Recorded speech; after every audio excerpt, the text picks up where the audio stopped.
Morning! So makikita natin yung kalahati ng bahay ay nilagyan na ng bubong. Ayan, ayan. Tingnan natin. O, diba? Meron na rin tayong insulator. So tingnan natin yung mga insulator. So ito na nga yung insulator. So kahapon, walang kuryente pero kaya pala siya ng generator. Ayan. Tingnan natin yung bahay na sobrang nabubutas na ang ating bulsa. Ito. Ayan.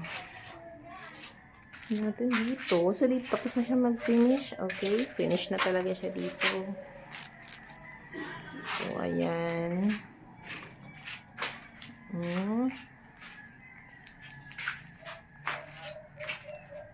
Ayan natin dito.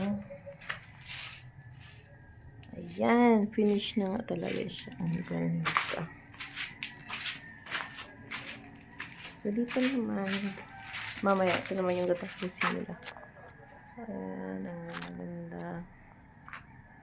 You are the one that I've been searching for.